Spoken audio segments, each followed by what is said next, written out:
The horizon was never supposed to hold silver wings. Lieutenant Hiroshi Tanaka knew the sound of American bombers, the deep, lumbering growl of the B-29 Superfortress, an engine note that trembled the air long before the black smoke columns began to rise. It was a sound he had grown to hate, but also to expect. By the spring of 1945, the rhythm of destruction had become familiar over Tokyo, bombers above, fire below, and the fragile in-between where Japanese pilots tried again and again to climb fast enough to die honorably.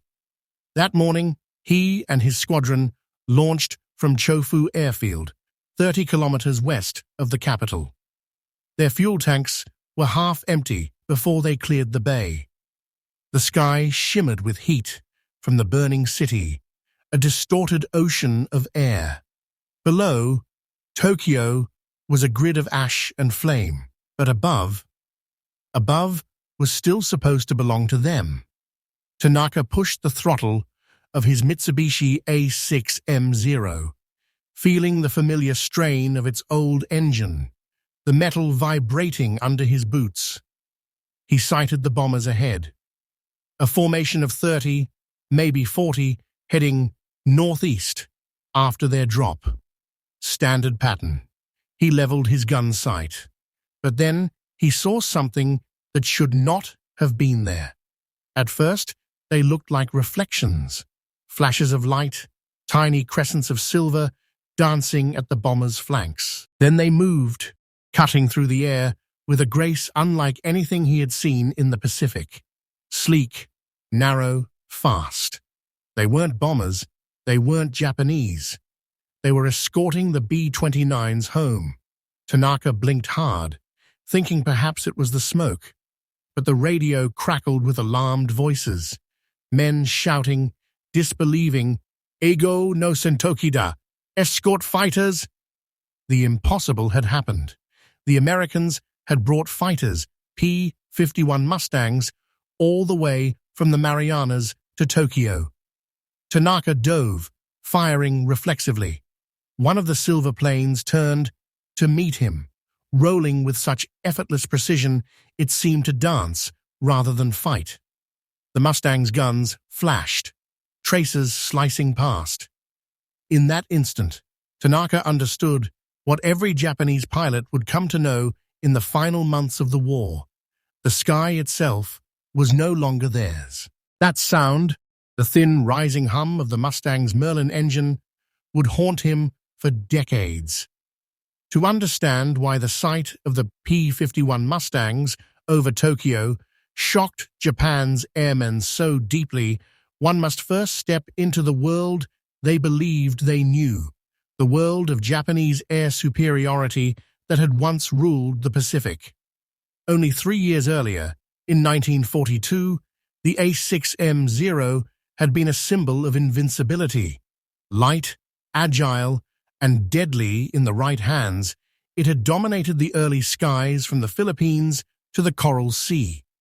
Japanese pilots had trained with a samurai's sense of purpose and a craftsman's obsession for control. Air combat was personal, a duel of honor, precision, and nerve. But by 1944, the world that had made the Zero a legend was collapsing, replaced by a war of machines and logistics that Japan could not sustain. Tokyo, by the spring of 1945, was already a city learning to expect its own ruin. The B-29 raids, launched from the newly captured Mariana Islands, had turned the night sky into a permanent warning. The Americans had begun targeting not just factories, but the infrastructure of daily life. Rail depots, food stores, water systems. The Japanese fighter force, starved of fuel and men, could only scramble in fragmented groups. For most, takeoff was the prelude to futility, a brief climb, a desperate attack, then a slow glide back on fumes, if they made it at all. But there was still one rule of comfort, one fragile assurance whispered among exhausted pilots and whispered again by staff officers in the crumbling halls of the Imperial Japanese Army Air Service headquarters. The bombers come alone. That meant there was still an opening, still a chance to strike at the slow, lumbering B-29s before they vanished into cloud. Then, on that morning in March, that rule was shattered. The P-51 Mustang, powered by the Rolls-Royce Merlin V1650 engine, could do what no fighter in history had done before: escort bombers from distant island bases across thousands of kilometers, fight, and still return home. The War Department called it long-range projection. Japanese intelligence called it impossible. In truth, Japan had already underestimated the speed of American innovation. Reports had trickled in months earlier from the China-Burma-India theater, describing a new American fighter that combined range and power in ways no one had thought possible. But these were dismissed by Tokyo as exaggerations, or worse, as morale-boosting propaganda. "No single-engine fighter," said one colonel in late 1944, "can fly from the Marianas to Tokyo and back. The Americans lie even in victory." That denial shattered in the spring of 1945 when radar operators along Japan's southern coast detected not just bombers, but dozens of smaller blips, fast-moving, weaving, before the alarms could even be fully sounded. For Japanese officers peering at those green screens, it was the first tangible proof that the Americans had erased distance itself. In later interrogations and diaries found after the war, surviving pilots described the first sight of the Mustangs as a form of disbelief bordering on spiritual. One pilot from the 244th Sentai, who later became a prisoner of war, recalled in a U.S. Army interview, "We had been trained to fight death. But when we saw those planes, we understood that we were fighting time, and we were already too late." The shock was not only tactical, it was existential. For the Japanese Air Force, the sky had been a domain of individual valor. For the Americans, it had become an industrial system, a moving machine of engines, fuel lines, and logistics that extended from the factories of Detroit to the runways of Guam. Every P-51 in the sky was a symbol of that system, a message carried in aluminum and precision engineering. "We can reach you anywhere." At the Air Ministry in Tokyo, stunned officers began collecting reports and fragments from downed aircraft. Engineers, under candlelight, examined the wreckage of a P-51's fuselage that had crash-landed near Kamakura. What they found inside was a revelation of scale, perfect machining, identical fittings, mass-produced perfection. "Every screw," one engineer wrote in his notebook, "is the same." That note, later found in the archives of Japan's defense agency, would echo the same awe that Lieutenant Tanaka had felt in the air, an awe mixed with dread. The realization would soon ripple outward, beyond the technical and into the spiritual heart of a nation confronting its own obsolescence. In the weeks following that first encounter, the Japanese military scrambled to understand what they were facing. The Army Aeronautical Technical Research Institute in Tachikawa dispatched engineers and intelligence officers to every crash site they could find. They gathered scorched engine fragments, bullet-riddled panels, and even melted portions of landing gear from farm fields and riverbeds. Their reports, once written in clipped, formal tones, began to show something unfamiliar: admiration. One internal memorandum, later recovered in U.S. occupation archives, read, "The American fighter is not an airplane in the old sense. It is an extension of production. Each part, though made far away, fits with exactness that no craftsman's hand could replicate."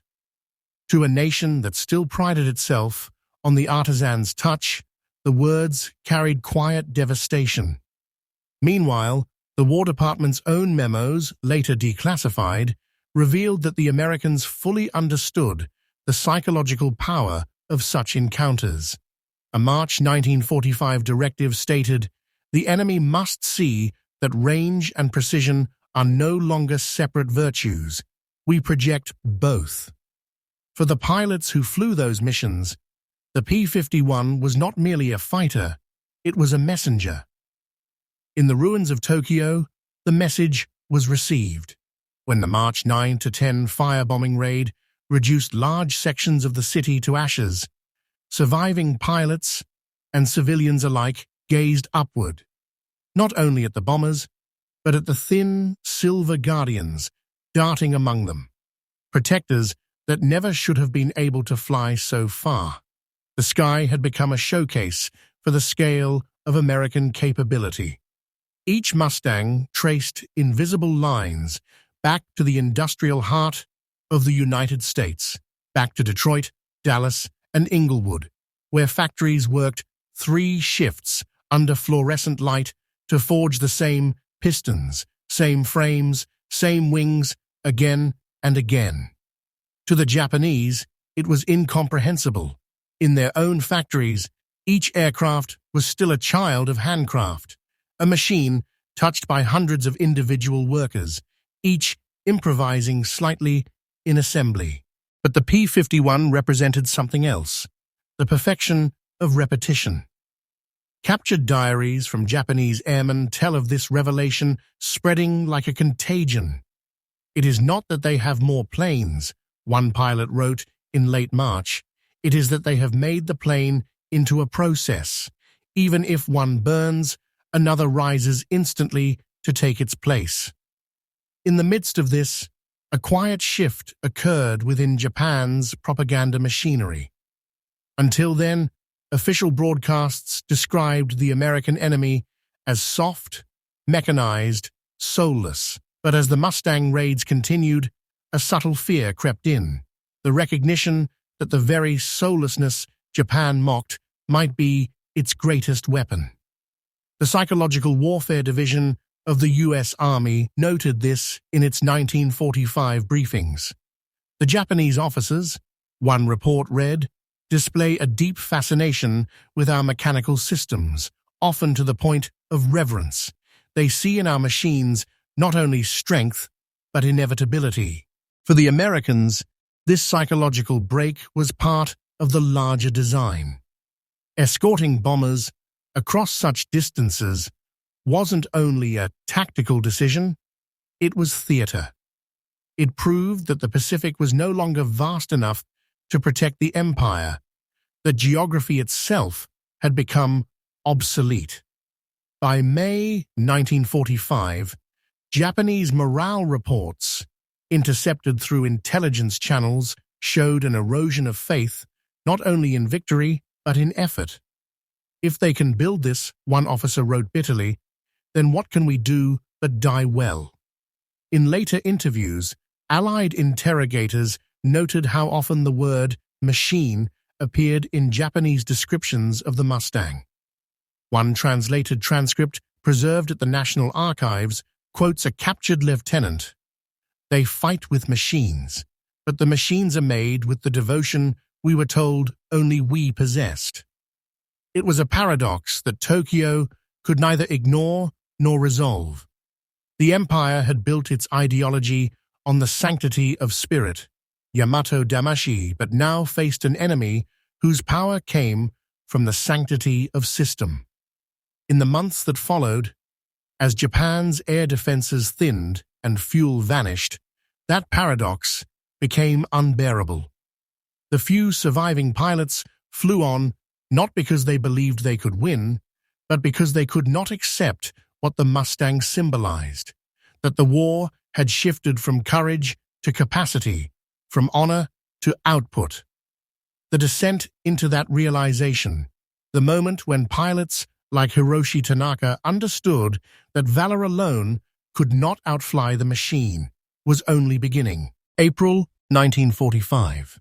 The cherry blossoms along the edges of Chofu Airfield had turned grey from soot. The air smelled of gasoline, metal, and something else, the faint sweetness of burnt lacquer that clung to every aircraft wreck.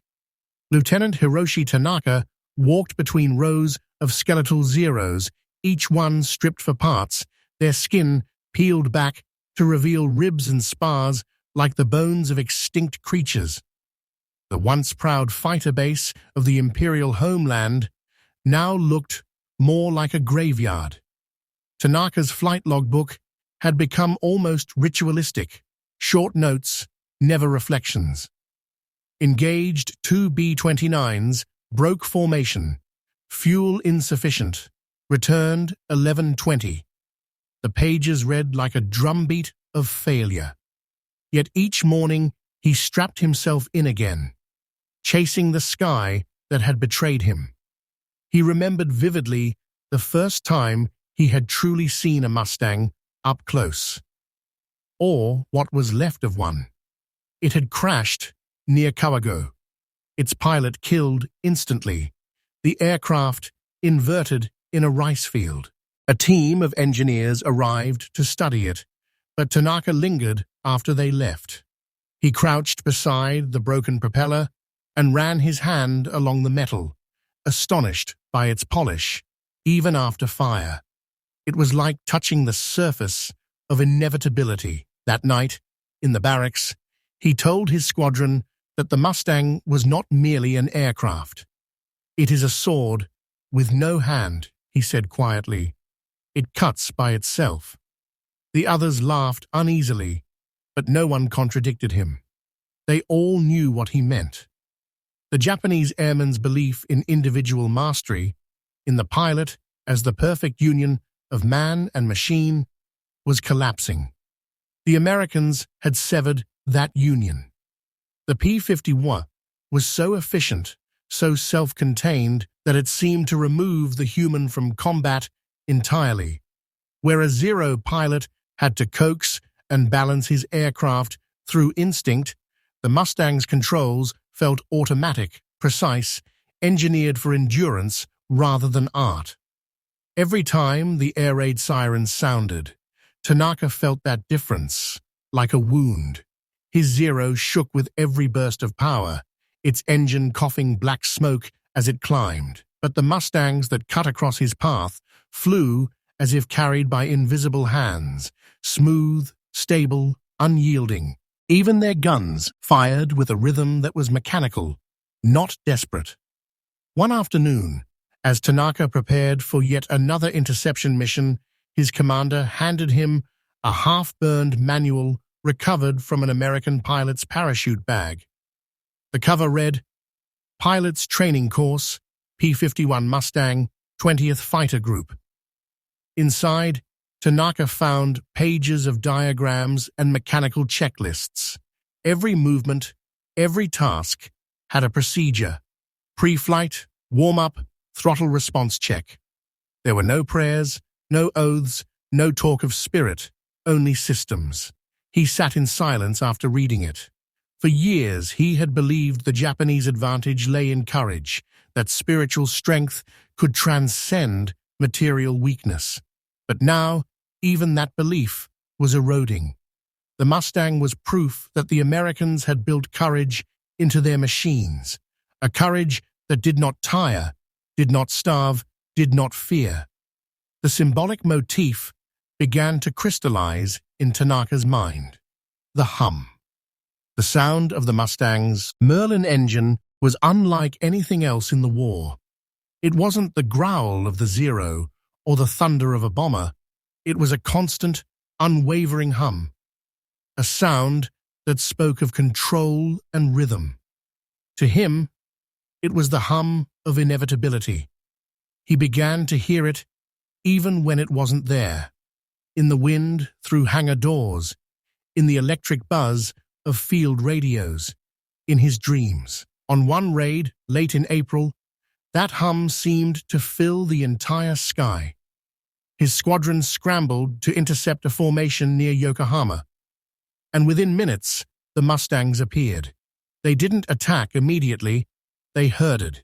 They forced the Japanese fighters higher, breaking formation, exhausting them. Then, with perfect precision, they struck.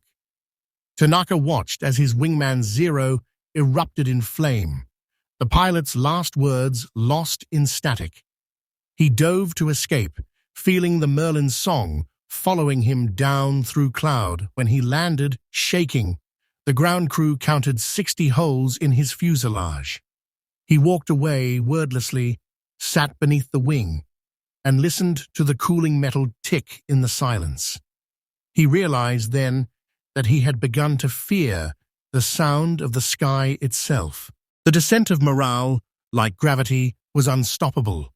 Yet in that quiet, another descent was beginning, one that would carry Tanaka and his comrades from disbelief to reckoning. By early May 1945, the airfields of the home islands had become places of endurance rather than war. The daily routine of flight had shifted from strategy to ritual.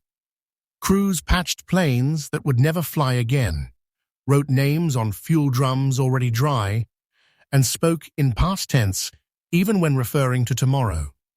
Lieutenant Hiroshi Tanaka found himself studying not the enemy's formations, but their consistency. "They never falter," he wrote in a small, leather-bound notebook later recovered after the war. "Even when one falls, the pattern continues. It is like facing the tide. Every mission blurred into the next. The Zero, once a weapon of elegance, now felt ancient, its skin too thin, its range too short, its guns too weak. He began to envy the machine he hated. The P-51, he told a younger pilot one evening, is built for the world that will come after the war. Ours were built for the one that is dying." The hum, that cold, perfect hum, haunted him constantly now. He could hear it even through the static of their shortwave radios. American pilots spoke calmly, in clipped phrases. There was no poetry, no fire, just procedure and confidence. It reminded him of the rhythm of a factory, impersonal, synchronized, endless.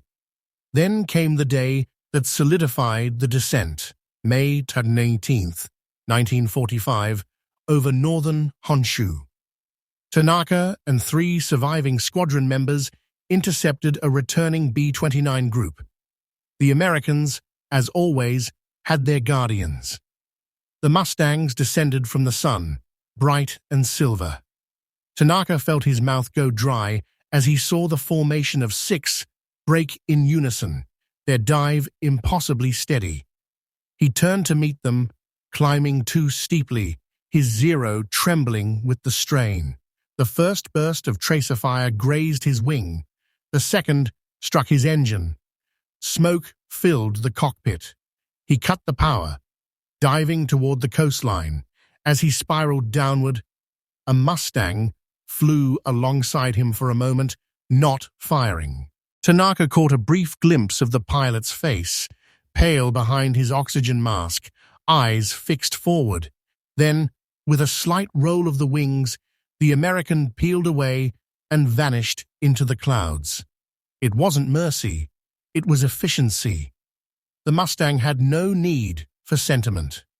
Tanaka crash-landed in a rice field, crawled free from the wreck, and stared at the sky, listening. The hum faded slowly, replaced by the crackle of burning straw. It was the first time he understood that the Americans weren't simply winning the war. They were redefining what it meant to fight. In the days that followed, the descent became internal. He no longer believed in the invincibility of spirit. His comrades spoke of honor and sacrifice, of the final battles to come. But to Tanaka, those words now sounded hollow. He envied the Americans their machinery, their certainty, their systems. Theirs was a faith not in the emperor, but in engineering, a faith that seemed immune to despair. Back at the airfield, the mechanics had begun scavenging metal from crashed Mustangs, hoping to replicate their alloy. "We cannot make this," one muttered, tapping a bent propeller. "It is too pure." The words stuck with Tanaka. Every night, the pilots gathered in the mess hall, drinking what little sake remained. The laughter was brittle, the talk drifting toward the inevitable. "Perhaps," one said, "our deaths will at least be remembered." Tanaka didn't reply. He was no longer sure what memory would mean in a world built by machines that did not forget. One evening, after another failed interception, Tanaka found himself standing beside the wreck of a Zero that had burned down to its frame. The metal still glowed faintly in the dusk. He reached out, touched the charred fuselage, and whispered, "We built this by hand." The words felt small, like something already belonging to another century. Above him, the sky vibrated faintly with the fading hum of Mustangs on another Escort. That sound, relentless, mechanical, indifferent, was no longer just the echo of defeat. It was the sound of the future, arriving ahead of schedule. From that moment, the pilots of Japan were no longer fighting to win. They were fighting to delay a truth they already knew. The descent was complete, and with it, the fragile remnants of faith that had once fueled the Empire's wings. The next stage began in silence, as daily life within the airfields settled into ritualized endurance, a pattern that would come to define the routine. June 1945. The sky above Tokyo had turned a strange color, a pale, cloudless gray that never seemed to change.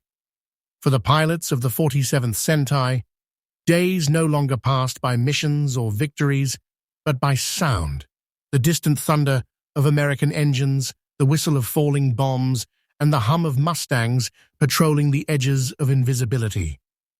Lieutenant Hiroshi Tanaka awoke each morning before sunrise, even when there were no missions. His hands, blistered from handling tools and propellers, smelled perpetually of oil. In the barracks, the air was thick with sweat and smoke. The younger pilots, boys barely out of training, spoke in whispers, practicing English words from torn pamphlets found on captured Americans. "Throttle," one said, grinning nervously. "Machine." They said the words as if they were spells that might protect them. The daily routine at Chofu Airfield had become its own kind of purgatory. There was no longer enough fuel for practice flights. Mechanics rolled empty barrels back and forth, pretending they were full, to keep their rhythm. Men dug trenches, repaired roofs, and swept runways already cratered by bombs. In a corner of the hangar, a wooden shrine had been built from the wreckage of a Zero's tail. Paper charms fluttered weakly in the breeze from an open hangar door. Tanaka's job was no longer to fight. It was to wait. He spent hours sitting beside his aircraft, staring at the pale sky. Sometimes he thought he heard the distant hum of Mustangs, but there were none. The sound lived inside him now. Every few days, officers gathered the pilots for briefings that no longer made sense. Maps of Japan were spread across tables scarred with burn marks. The red circles of American targets grew larger each week. The briefings ended the same way every time, with silence, a few nods, and the whispered refrain, "Fight until the last." Tanaka noticed that even those words were losing meaning. The pilots were not fighting anymore. They were rehearsing the end. Meals consisted of rice diluted with barley, sometimes flavored with a single piece of dried fish. Letters from home arrived rarely. One morning, Tanaka received a note from his younger sister, written in hurried brushstrokes. "Mother says the garden is ash. The well is dry. Are you warm? He folded the paper carefully and placed it in his flight jacket, next to the small metal wrench he carried for luck. Occasionally, American propaganda leaflets drifted down with the ash. They showed pictures of Mustangs escorting bombers over Tokyo, with captions in Japanese. "The sky belongs to industry." Most men burned them immediately, but Tanaka kept one, smoothing the wrinkles with his palm. He wasn't sure why. Perhaps it was because the image looked so calm. The planes moving in formation, endless and effortless. There was something beautiful in it, something that reminded him of a song he couldn't stop hearing. In the evenings, the pilots gathered around a single battery-powered radio. Static filled the barracks as they tuned through foreign broadcasts, trying to catch a familiar voice. Once, through the noise, they heard an American announcer say, "Our boys are coming home soon." The words stung more than any insult could have. Still, there were brief moments of fragile humor. One night, a mechanic pretended to strap on a broomstick and march down the runway, shouting, "Mustang!" The men laughed until they coughed, their laughter dissolving into the night like the echo of something once human. But beneath the surface of routine, something else was growing. A quiet, stubborn curiosity. Tanaka began collecting small fragments from downed American planes. A scrap of aluminum, a broken gauge, a piece of plexiglass. He hid them beneath his bunk, not as trophies, but as questions. "How can they make such things so light?" he whispered once to himself. "How can they make them all the same?" The war was no longer a contest of strength. It had become a lesson. Each Mustang that appeared over Tokyo was a teacher, each mission a lecture in inevitability, and for Tanaka, every day spent waiting beneath their contrails deepened his understanding of what Japan had already lost: time, precision, and belief in endurance as a virtue. By late June, rumors spread that some pilots were being trained for special missions. Toko, the special attacks. The word hung in the air like smoke. Tanaka knew that the hum of the Mustang would follow him even there. By July 1945, routine had become theater. Every movement on the airfield existed to maintain an illusion that there was still a war being fought, still an empire in control, still a purpose behind the exhaustion. But even the youngest recruits could feel the truth in their bones. The war had become a rhythm of maintenance and mourning. At Chofu, the mornings began with the low chant of the mechanics inspecting what was left of the Zero squadrons. Their voices echoed between the hangars as they called out parts that no longer existed. Propeller bolts, none. Ammunition belts, none. Fuel filters, one. The call and response became almost liturgical. Tanaka spent his hours in the cockpit of a grounded fighter, reading the flight manual for a plane that would never fly again. He no longer thought about shooting down enemies.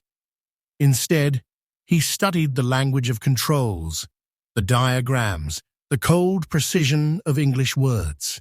It felt like deciphering the scripture of another civilization. He did not understand every word, but he recognized reverence.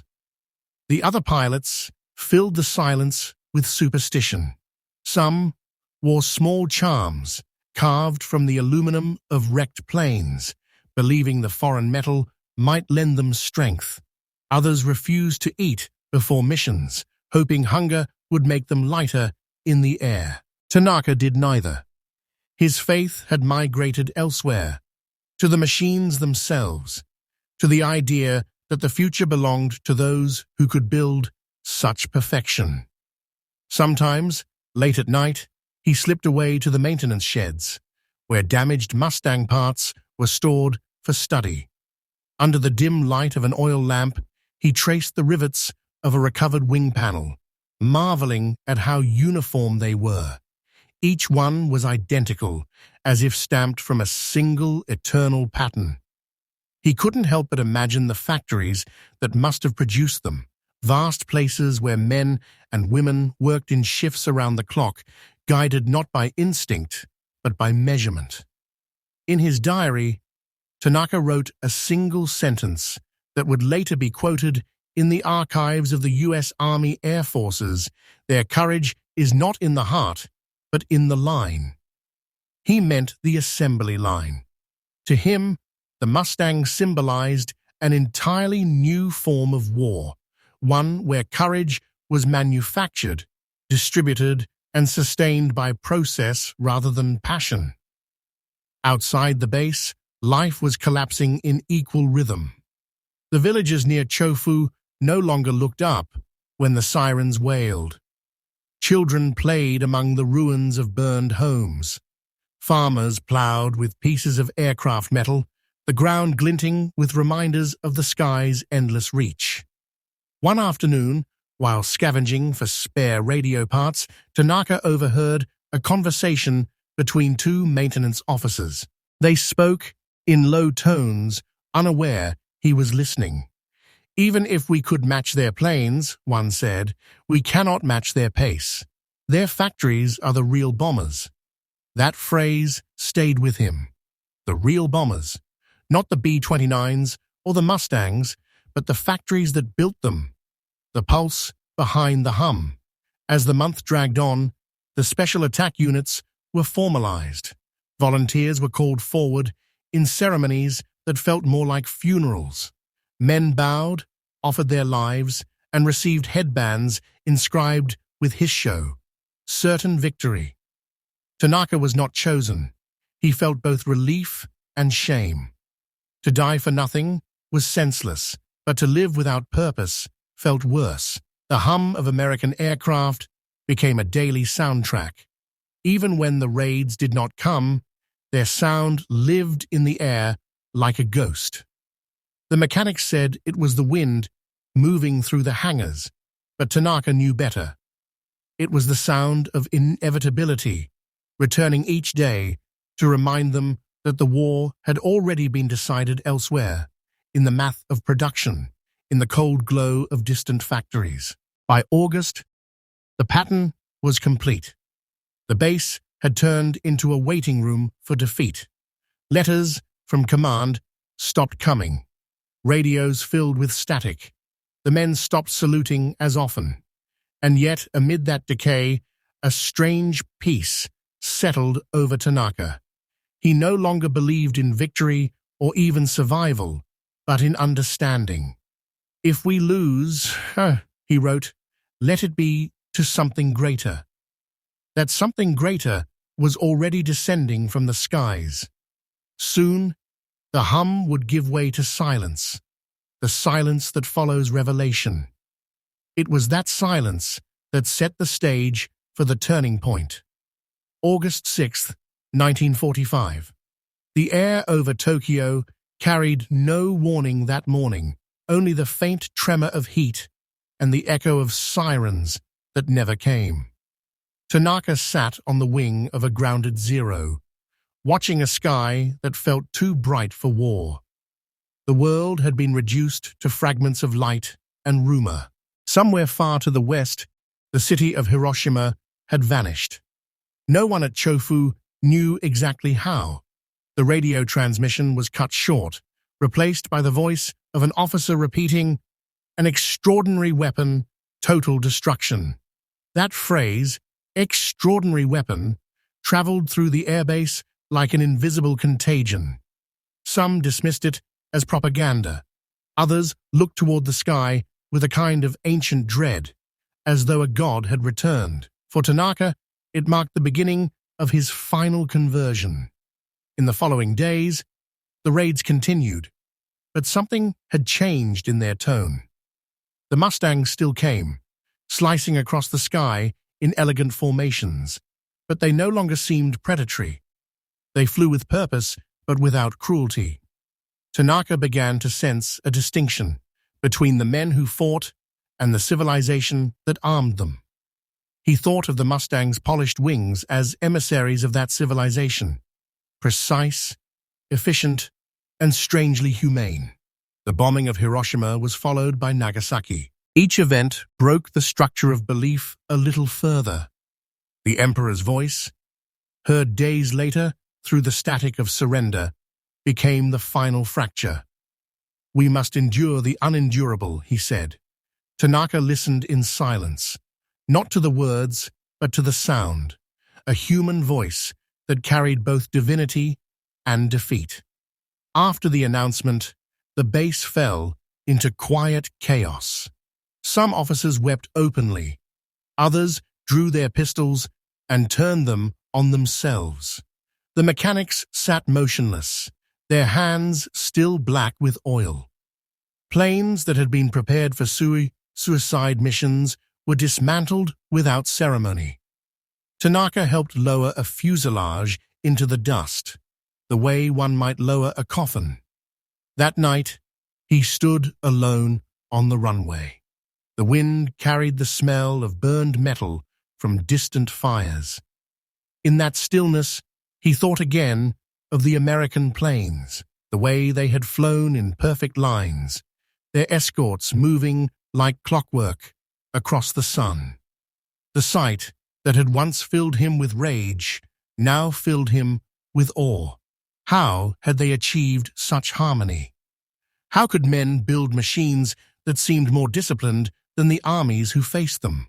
From a nearby hut, an old mechanic approached, holding a small fragment of an American bullet. "Keep it," the man said, "so you remember who defeated us." But Tanaka did not see it as a token of defeat. He held it in his hand and thought of it as proof of creation, a symbol of what human beings could accomplish when purpose was joined to design. Days later, the first American units arrived at the airfield. They came not as conquerors, but as caretakers. Their boots echoed softly against the tarmac as they inspected the wreckage of Japanese planes. One of them, a young lieutenant with a southern accent, stopped beside Tanaka's Zero. He touched the fuselage gently and said, "Beautiful bird. Shame we had to fight it." Tanaka bowed. The lieutenant nodded in return, a gesture so natural it broke something inside him. For the first time, Tanaka saw his enemy as simply another pilot, someone who had also stared through the glare of a canopy and felt the weight of the sky pressing down. The Americans offered medical care to those injured during the last raids. Their supplies seemed endless. Morphine, bandages, powdered milk, quinine. Tanaka watched in silence as his comrades received treatment from the same people they had sworn to destroy. The nurses smiled. The doctors spoke softly. There was no arrogance, no vengeance, only a clinical calm. That calmness, that mastery of the practical, struck him harder than any bomb. It was not mercy in the sentimental sense. It was efficiency, elevated to compassion. He realized then that what had truly defeated Japan was not the weapon, but the system behind it, the mind that could build machines like the Mustang, care for enemies like patience, and move entire nations like instruments in a single score. And when the Mustangs passed overhead again, this time in peaceful formation, their engines carried a new meaning, not the hum of destruction, but of order restored. That sound would follow Tanaka into captivity, into the slow reshaping of his identity that awaited him beyond surrender. The descent into defeat had ended. What came next was the awakening of understanding. The surrender stripped everything, ranks, emblems, illusions. Yet amid the rubble, something else began to emerge, curiosity. For the Japanese pilots, who were now prisoners of the American occupation, defeat became a window. The enemy they had imagined as monstrous revealed itself in acts so ordinary they felt miraculous. Tanaka's unit was transported to Atsugi Airfield, one of the first bases converted for Allied use. Rows of parked Mustangs shimmered in the sun, their wings folded like resting hawks. The air smelled of gasoline and disinfectant, the scent of renewal. American ground crews moved efficiently between the aircraft, their gestures practiced, unhurried, unburdened by ceremony. Tanaka, still limping from shrapnel wounds, was sent to the field hospital for treatment. The building had once housed Japanese mechanics, now cleared and transformed into an oasis of white sheets, fans, and metal trays gleaming with sterilized instruments. The contrast was overwhelming. Japanese medical stations during the final months of war had been little more than tarpaulin tents soaked with humidity and grief. Now, beneath the bright electric lights, Tanaka saw order. Rows of syringes arranged like soldiers, cabinets stocked with bandages so abundant they seemed to defy scarcity itself. A young American medic tended to his leg. The man couldn't have been older than 20. His hands moved with mechanical grace, wrapping gauze, adjusting pressure, checking pulse. "You're lucky," he said softly, not mockingly. "We got you in time." Tanaka, unable to respond in English, bowed his head. He noticed that the bandage bore a label, "Made in Illinois." That simple word struck him more deeply than the morphine that dulled his pain. It meant there was an entire country behind this kindness, a country that made not only weapons, but mercy. Days turned to weeks. The POWs were assigned simple duties, clearing debris, unloading supplies, helping catalog captured equipment. But each task became a lesson. The Americans logged everything with precision. Each item had a form, a tag, a sequence. Even the chaos of war was subject to process. Tanaka found himself fascinated by the rhythm, the sound of typewriters, the click of clipboards, the way communication flowed without fear. It was a different kind of discipline, one rooted in trust rather than hierarchy. When he was granted permission to walk near the runways, he lingered at the edge to watch maintenance crews service the Mustangs. He studied how 3 men could refuel, rearm, and inspect an aircraft in minutes. Their tools fit perfectly into standardized slots. Every motion had purpose. There was no shouting, no improvisation, only harmony. He began sketching again. In a small notebook, he drew the contours of a Mustang wing beside that of his old Zero. The difference was philosophical. The Zero was built for sacrifice. Light, fragile, a blade in the air. The Mustang was built for endurance. Heavier, resilient, balanced. One was a poem, the other an equation. One afternoon, Tanaka witnessed an American pilot climb into his Mustang and lift off for a short demonstration flight. The roar filled the base, and for a moment, every head turned upward. The plane banked low over the field, its polished fuselage flashing in the sun. When it landed, the pilot smiled and gestured toward Tanaka. "Want to see inside?" It was an unthinkable invitation, the kind of gesture no Japanese officer would ever have made toward an enemy. Yet Tanaka stepped forward, heart trembling.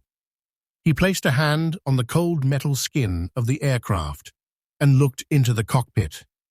Everything was logical, every dial visible, every control labeled in English script that seemed to him like symbols of transparency. He thought of how their own cockpits had been cramped, shrouded in secrecy, filled with switches whose purpose only the highest ranks understood. That evening, back in the barracks, Tanaka wrote, "They have built the sky to obey them. We built the sky to die in." The realization changed him. What America had done with its Mustangs was not simply outbuild the enemy, it had redefined the relationship between man and machine. The pilots were not bound to their planes by fatalism, but by partnership. Technology served life, not death. When the war ended fully and repatriation began, Tanaka took one last look at the American base from the truck, carrying him toward the port. The sun was setting, catching on the metal bodies of the Mustangs lined up along the field. They glowed like statues of a new age, silent, perfect, and utterly alive. In the rumble of the truck's engine, he could still hear the echo of their flight, that clean, steady hum. It was no longer the sound of the enemy. It was the sound of what humanity could become when it chose creation over destruction. And that sound followed him into the collapse/liberation. September 2nd, 1945. Tokyo Bay shimmered beneath a high sun, its surface reflecting the gray hull of the USS Missouri. From a loudspeaker came the voice of General MacArthur, steady and formal, echoing across the water. Tanaka, standing with other POWs on the deck of a nearby transport, could not hear every word, but he felt the weight of the moment in the stillness of the bay. The war was no longer a storm. It was a silence being signed into history. That day, liberation meant something complex. For the Allied soldiers, it was victory. For the Japanese, it was the collapse of the world they had been born into. And for men like Tanaka, airmen who had lived within the illusions of invincibility, it was a rebirth forged in shame. The surrender ceremony was over in minutes, but its echo lingered for generations.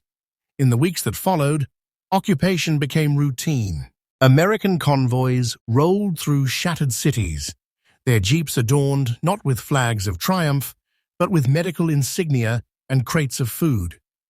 To the prisoners, it was surreal. The conquerors distributing rice, the enemies rebuilding schools, the same hands that had burned Tokyo now offering powdered milk to children.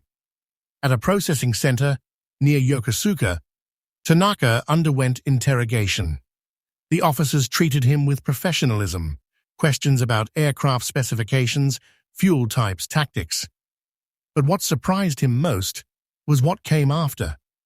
An American major handed him a cigarette and said, "You were a fine pilot. The war's over now. Time to live." That phrase haunted him. Time to live. It sounded so simple, yet it was the one thing his generation had never been taught to do.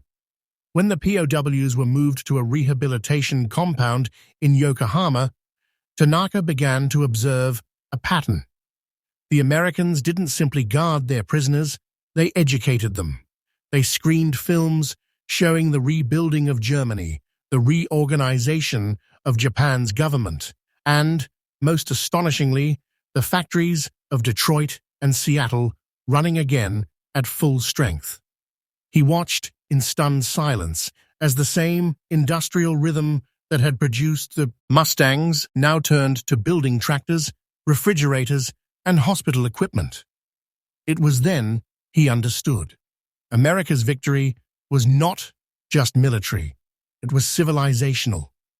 Its power lay in adaptability, the ability to turn destruction into production without hesitation.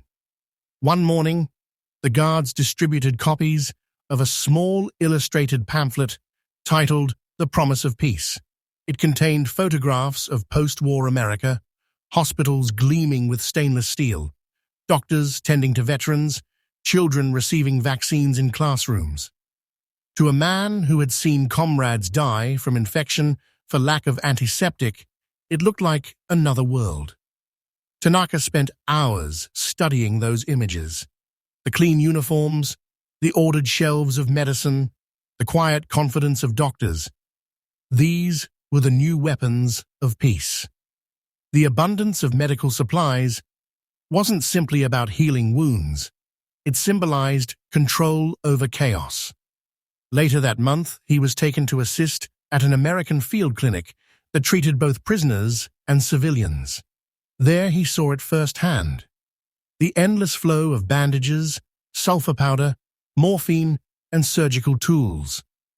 The staff operated with calm precision, and for every patient, there was enough. Enough linen, enough light, enough time.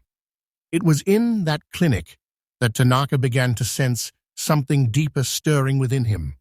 Not admiration alone, but a conviction that humanity could be disciplined toward compassion, just as it had been disciplined toward war. He thought again of the Mustangs, the machines that had carried death so elegantly, and realized their essence had already evolved. They had become the symbol of a world learning to build faster than it could destroy. When the news of Japan's new constitution reached the camp, Tanaka read it aloud to a group of fellow prisoners. They listened in disbelief to phrases like sovereign will of the people and renunciation of war. Words once unthinkable were now law. He wondered whether America's true genius was not its machinery, but its ability to redefine strength itself. In his journal, he wrote, "We thought our courage came from sacrifice. Theirs comes from construction." The collapse of the old Japan had revealed the shape of a new one, and within it, the faint hum of those engines still lingered, no longer as threat, but as inspiration. That hum would follow him home. By late autumn 1945, Japan's skies were calm, for the first time in years.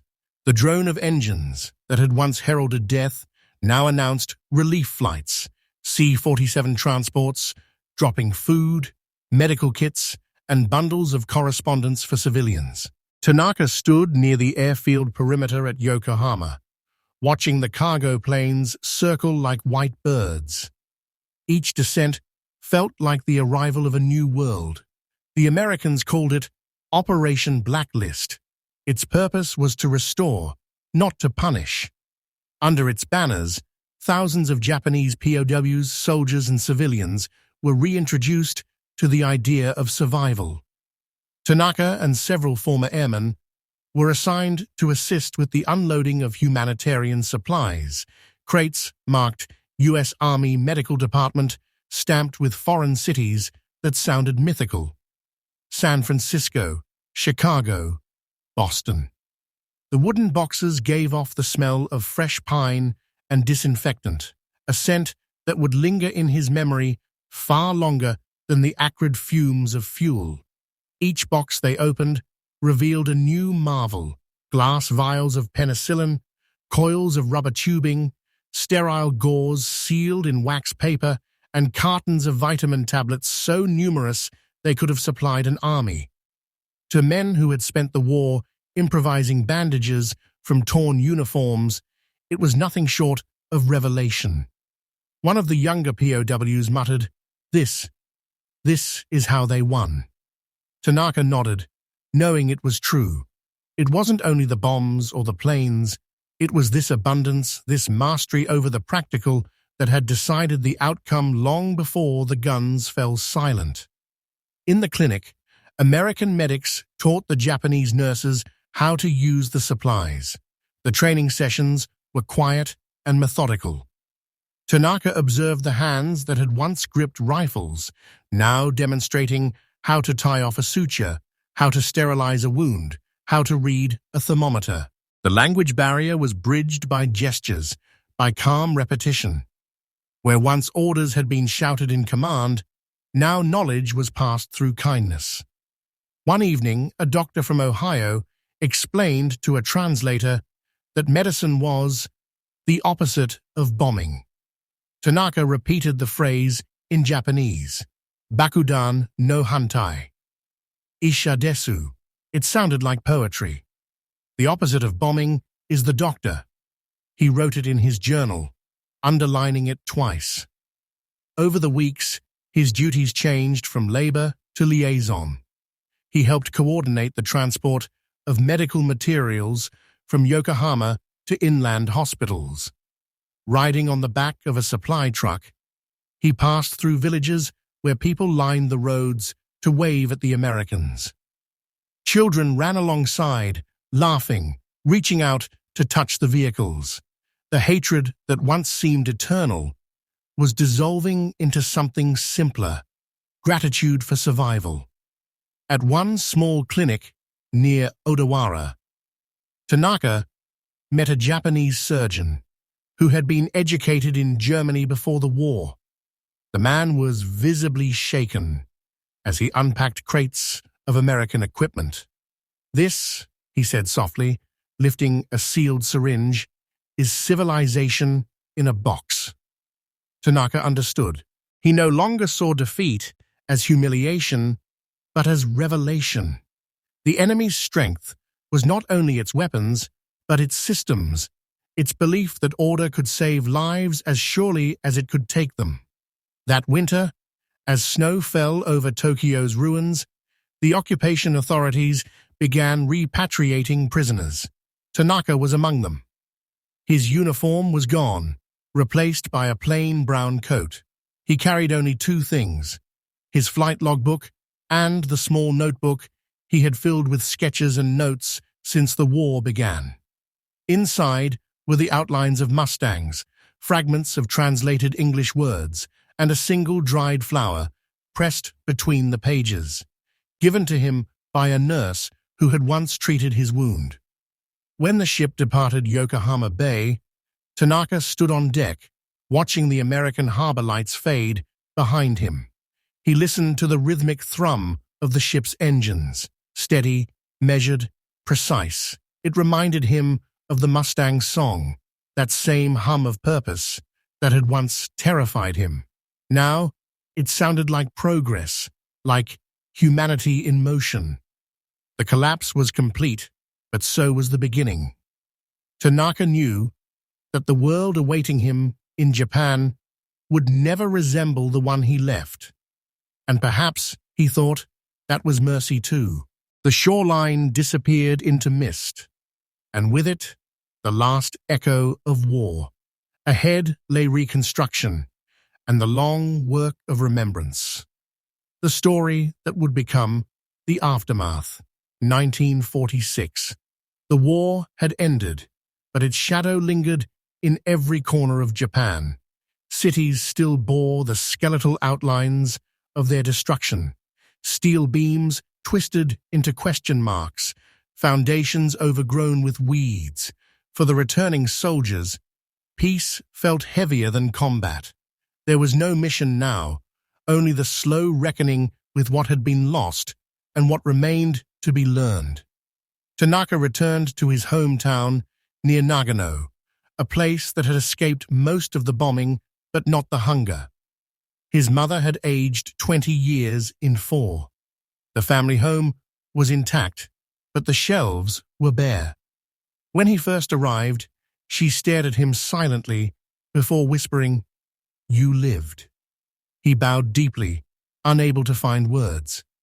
For months, he had expected death, either by enemy fire or by shame. Life itself felt foreign. He tried to resume ordinary work, taking a job at a lumberyard handling deliveries for the reconstruction effort, yet he found himself drawn again and again to the distant hum of airplanes. The Allied control flights that patrolled Japan's skies no longer inspired fear in him.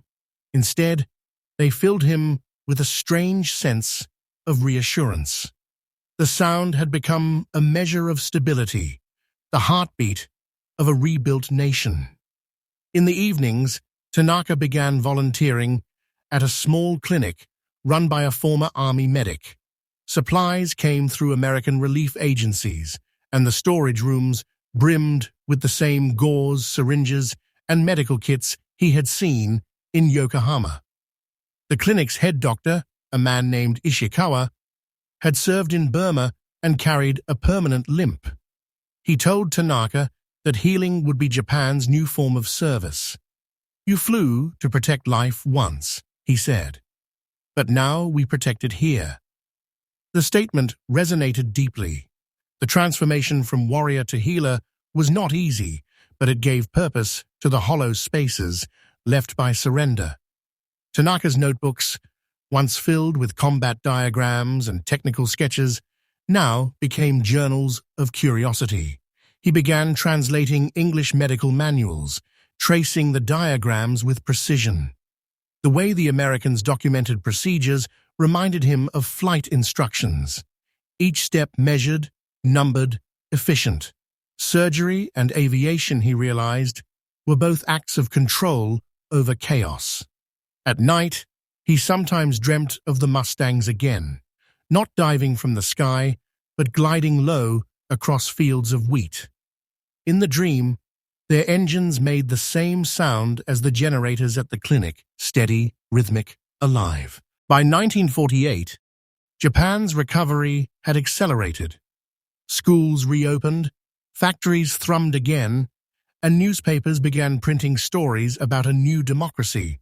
For the first time, Tanaka saw photographs of American engineers working alongside Japanese technicians to restore power plants and communication lines. It struck him that the war had not destroyed the bridge between nations.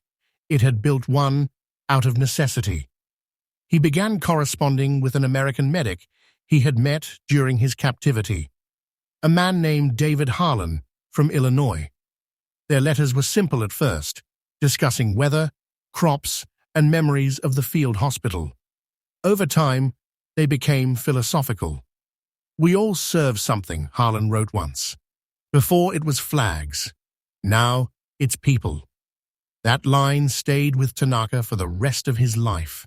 When he later enrolled in night classes for mechanical design, he carried with him that principle. Service through creation. The techniques he learned there, based on American post-war manuals, helped him design prosthetic joints for wounded veterans. The devices were crude at first, heavy, metallic, more industrial than human, but they worked. Men who had crawled began to walk again. Every time a patient took a step, Tanaka felt something inside him lift, as though the hum of the Mustang had been reborn in motion, not in war, but in healing. He no longer saw himself as a defeated soldier, but as part of a continuum, proof that even destruction can be repurposed into compassion. The precision he once admired in the enemy had become a shared inheritance of survival. But his most profound encounter with that new world would come a few years later, when he crossed the ocean not as a prisoner, but as a guest. That journey would close the circle. The moment when the hum of engines became a hymn of peace. 1952.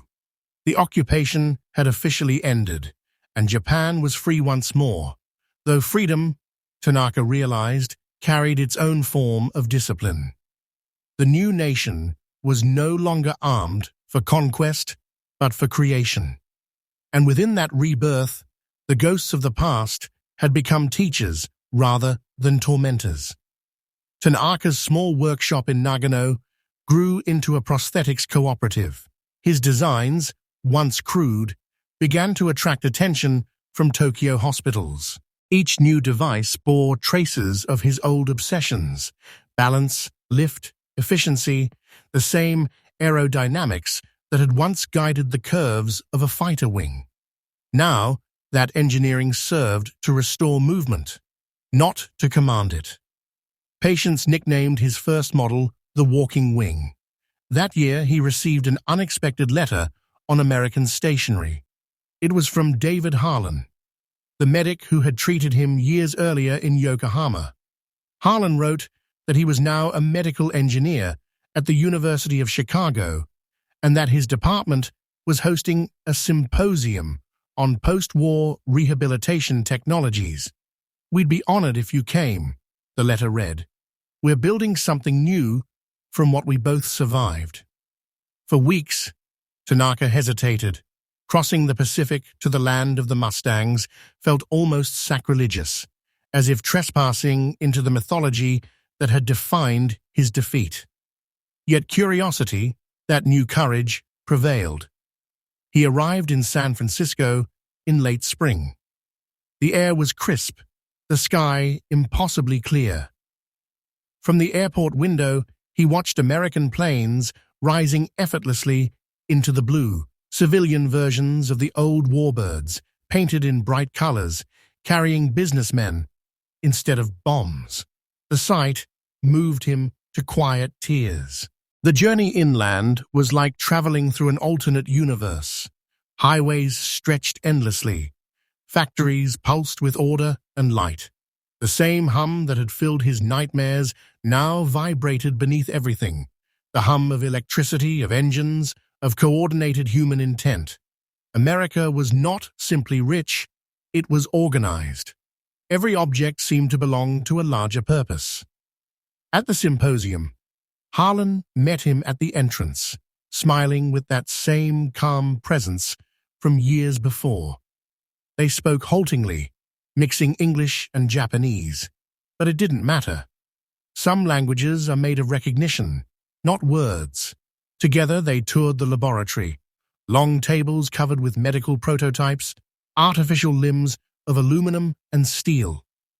One of them, labeled Model T2 Mobility Joint, used bearings not unlike those in an aircraft rudder. Tanaka touched the device gently. "Beautiful," he said. Harlan nodded. "This came from you, you know. Your letters, your designs." In that moment, Tanaka understood what the war had ultimately created. Not just ruin, but revelation. A bridge between enemies built from shared craft and quiet endurance. He spent several weeks in America studying factory layouts, documenting assembly line techniques, and learning how materials were standardized. Every process carried the same moral logic: efficiency in the service of humanity. When he visited a plant that manufactured artificial limbs for veterans, the foreman showed him a bin of scrap metal labeled "Salvage for Hope." It was the perfect metaphor for his generation, salvaging the wreckage of destruction to build instruments of recovery. On his final day, Harlan took him to a small airfield outside Chicago. Restored P-51 Mustangs gleamed on the tarmac, maintained by veteran associations. One of the pilots offered to start an engine for him. The roar filled the hangar, steady and resonant. But this time, Tanaka didn't flinch. He smiled. The sound no longer spoke of fear. It was simply the rhythm of progress, the echo of everything humanity had learned at terrible cost. When he returned to Japan, he resumed his work with renewed purpose. His prosthetic designs improved, and by the 1960s, they became models for nationwide production. He kept one object on his desk, a small fragment of Mustang metal, given to him years before, now polished smooth from years of touch. In his final journal entry, found after his death in 1973, Tanaka wrote, "Once, I believed power came from the sky. Now I know it lives in the hands that rebuild."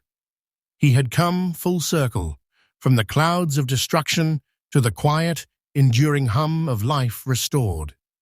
If this story moved you, subscribe to POW Tales, where every silence of war finds its voice again.